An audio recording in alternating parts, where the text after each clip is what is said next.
Star Wars fans, we need to talk. We've got some new massive leaks about the rest of the Ahsoka show, but most importantly, one of the most massively talked about moments from episode 5, a long-standing rumor, which a lot of fans were talking about and speculating about, is apparently no longer in the episode. What?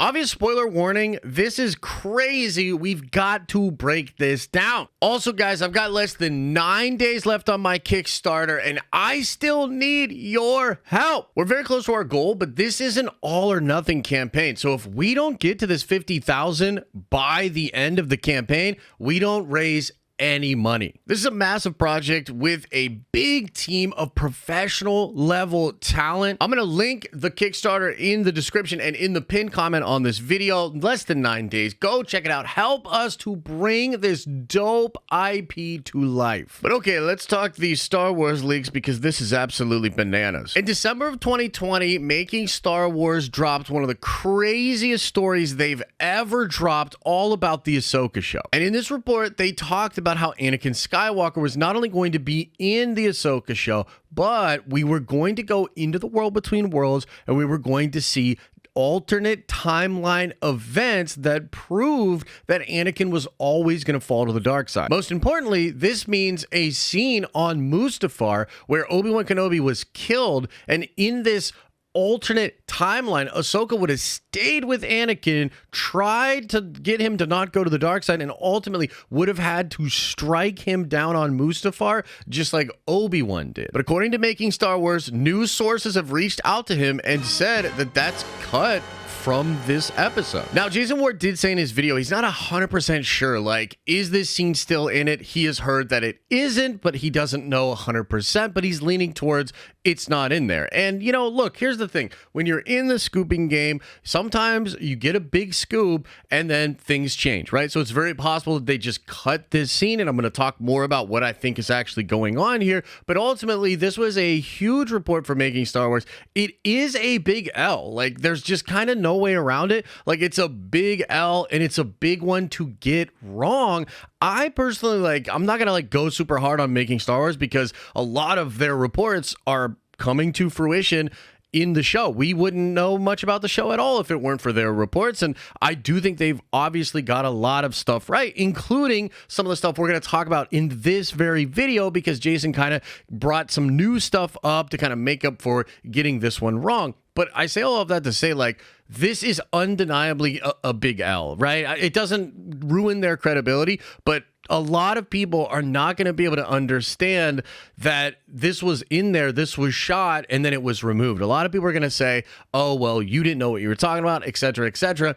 I don't feel that way. I know how this game goes. I know what it's like to have a big scoop and then the studio cuts it, but ultimately, like, this is a big L. So it sucks, and I think a lot of fans are going to be frustrated when they don't see that scene in this 5th episode. And for me myself, it's like I was working on videos speculating about all this stuff when it has to do with Anakin, because I thought the show was going to tell me, the viewer, that Anakin was inevitably going to go to the dark side, like sort of talking about the Chosen One and things like that. And so some of that stuff is not going to be in there either. And I do think there will be fans that are going to be upset about that. So ultimately, why did it get cut, and what's in the scene now? Well, there could be a couple of different things going on. Number one, Filoni may have seen this leak. I know for a fact that there are people over at Lucasfilm that are looking at the leaking community, talking with scoopers in some instances, and it's possible that this was just such a big leak so early, because this did happen last year, right? That maybe the team just said, well,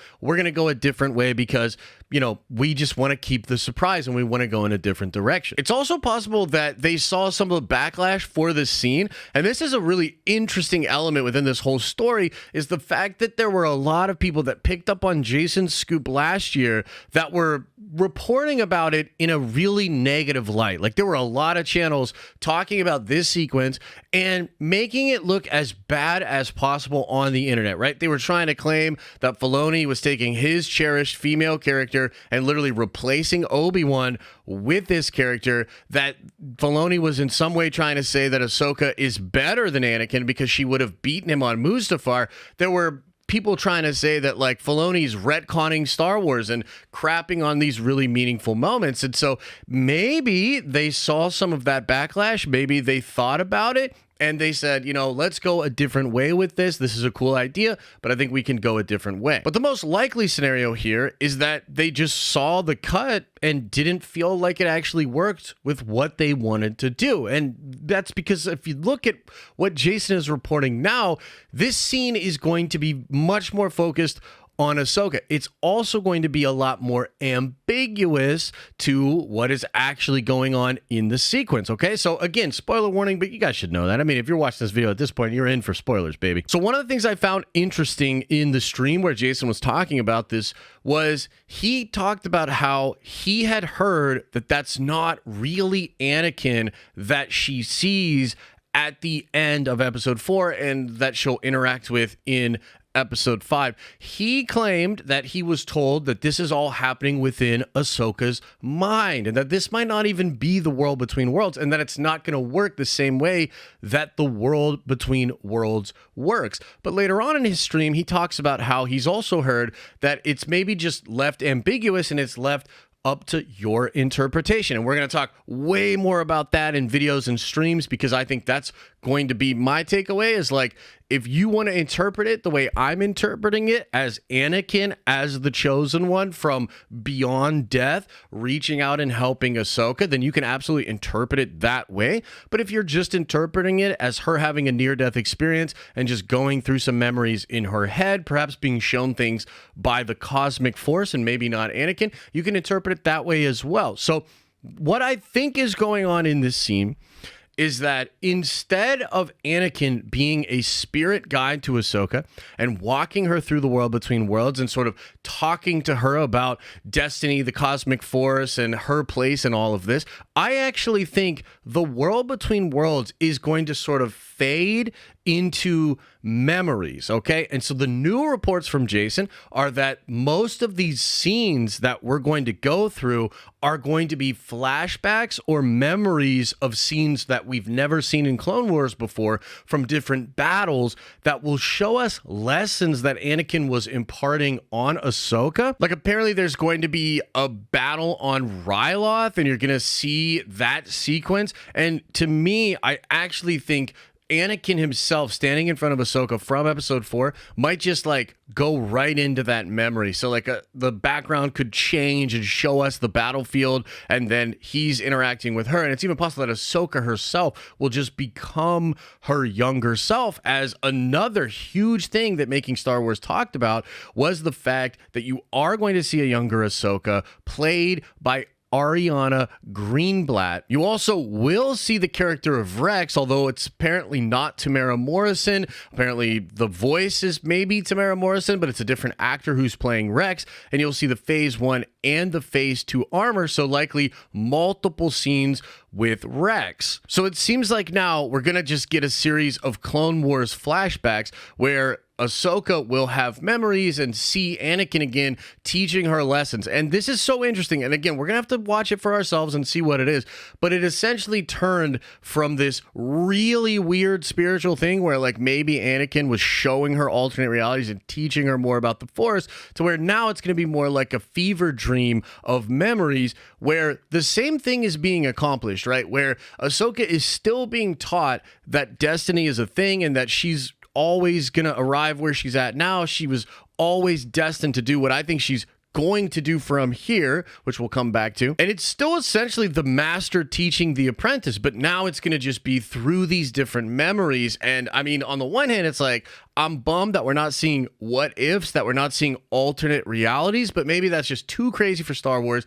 Dave didn't want to open up that can of worms. And so instead now, Ahsoka is going to be going through memories, right? We're actually going to be visiting canon moments from the past instead of alternate ones. So let me know what you think about this. This is very different than I think what a lot of us were expecting, but it also still tracks with a lot of the ideas that I was thinking about when it comes to this scene in Ahsoka and Destiny and Anakin. And so some of the battles we're supposed to see are apparently on Ryloth. Apparently we're going to see the Siege of Mandalore and the Battle of Teth. And apparently it's going to end at the Siege of Mandalore, and then Ahsoka is going to be pulled out of the water out of the world between worlds by that X-Wing pilot that's played by Brandon Wayne. And that's really all we know about that sequence, but I still think she's going to sort of be pulled out of the water and be Ahsoka the White. She may not like come out of a portal with a white cloak on and a staff, but I think she's essentially becoming Ahsoka the White due to all of this stuff that's going to happen while she's in the world between worlds. Now, there's some other stuff we got to talk about that's interesting here,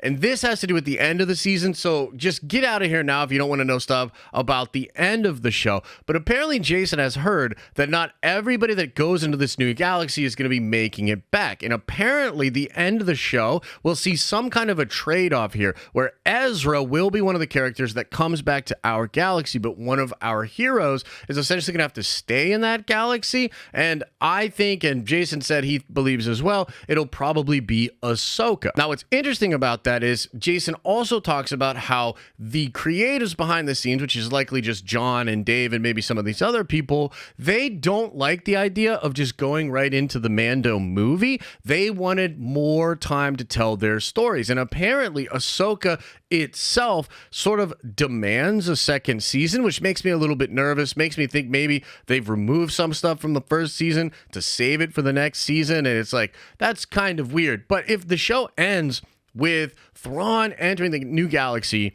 Ezra and Sabine probably back in the new galaxy as well, but Ahsoka out in that new beyond, how do you do an Ahsoka season 2 without just focusing on her out in the new beyond? And that now would feel very isolated and separate from everything else that's going on with the Mandoverse and even Thrawn himself. And so in some ways, if this is the way the show ends, it's almost like Dave is separating Ahsoka off from everything else that's going to be going on with Thrawn, the Mando movie, and even the sequel trilogy stuff. And that is interesting and weird, and I don't know what to think of it. He also says that Shin and Baylan have stories that go well beyond this series, and it's probably going to be the case that Ray Stevenson is going to need to be replaced, right? They're going to recast for the role of Baylan because, of course, Ray Stevenson tragically passed, and that sucks because obviously he was awesome, and he's awesome in this show, and so it would be great to get more of him.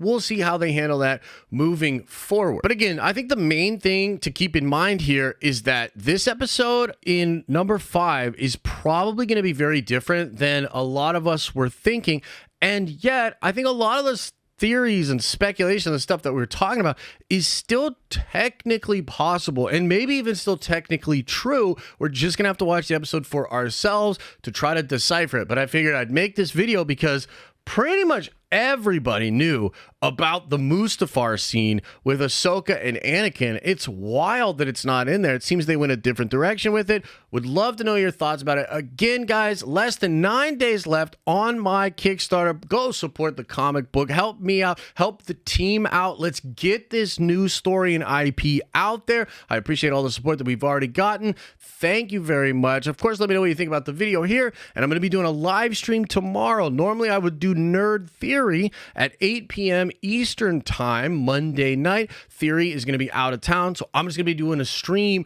on my live streaming channel, so come on by for that live stream. We'll be talking all about Ahsoka Episode 5 and the future of the show and Star Wars in general. As I always say, I hope you're having an awesome and a nerdy day, and I'll see you in the next video.